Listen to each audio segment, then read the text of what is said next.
सुबह Dylan TV देख रहा होता है। तभी सीढ़ियों से उसकी माँ एबी उतरती है, लेकिन उसका चेहरा बिल्कुल भावहीन और हरकतें अस्वाभाविक। डिलन डर जाता है और कहता है, पापा मुझे अजीब आवाजें आ रही हैं। पापा टाई को भी धीरे धीरे सब याद से मिटने लगता है, यहाँ तक कि वो कह देता है, मेरे तो कोई बच्चे हैं ही नहीं। यही हमें समझ आता है कि व्रेज का असली नियम क्या है। ये परिवार के एक सदस्य को भुलवा देती है और जब सब उसे याद करना बंद कर दे तो उस शिकार को खा जाती है। उधर बेन और मैलरी की दोस्ती बढ़ती है। दोनों एक पार्टी में जाते हैं। वहां never have I ever game खेलते हैं। सब मजाक मस्ती, थोड़ी रोमांस की कोशिश, लेकिन बेन इतना पी लेता है कि किस करने से पहले ही उल्टी कर देता है। उधर पड़ोस में हालात और बिगड़ते हैं। एबी पूरी तरह व्रेज के कब्जे में चली जाती है। उसकी हड्डियां टूटने मुड़ने लगती हैं। वह अजीब हरकतें करने लगती है। बेन पड़ोसियों की जासूसी करता है और इंटरनेट पर रिसर्च करता है। उसे पता चलता है कि व्रेज एक हजारों साल पुराना दानव है।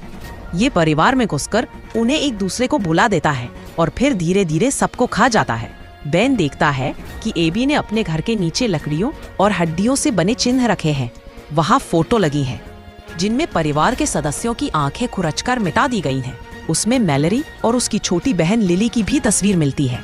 मतलब अब व्रेज उनका भी पीछा करने वाली है। बेन अब पक्का यकीन कर चुका है कि पड़ोस वाली औरत एबी पूरी तरह से व्रेज के कब्जे में है।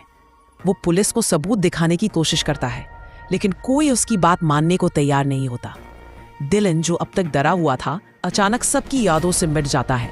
यहाँ तक कि उसके पापा टाई भी कहते हैं, मेरे तो कोई बच्चे ही नहीं हैं। बेन हैरान रह जाता है। उसने कल ही डिलन से बात की थी, लेकिन यही व्रेज का खेल है। जब सब भूल जाए तभी वो बच्चे को निगल जाती है। एबी का शरीर अब पूरी तरह बिगड़ चुका है। उसकी हड्डियां मुड़ रही हैं, मुंह से दांत गिर रहे हैं, त्वचा सड़ रही है। अब वो इंसान नहीं रही। व्रेज का असली रूप उसके शरीर के अंदर से बाहर निकल रहा है। बेन एक दिन अपने हाथ पर लगे प्लास्टर को देखता है। उस पर लिखा है नेथन। वो याद करने लगता है और अचानक समझ आता है कि उसका एक छोटा भाई नेथन भी था, जिसे वो भूल चुका है। यानी व्रेज ने उसकी यादों से भी उसके भाई को मिटा दिया था। अब बेन को साफ हो जाता है कि अगर उसने जल्दी कुछ नहीं किया तो नेथन भी हमेशा के लिए खत्म हो जाएगा। अब बेन और मैलोरी मिलकर व्रेज के डेथ ट्री तक पहुंचते हैं। वही जड़ वाला अंधेरा गड्ढा जहां से सारी आवाजें आती है।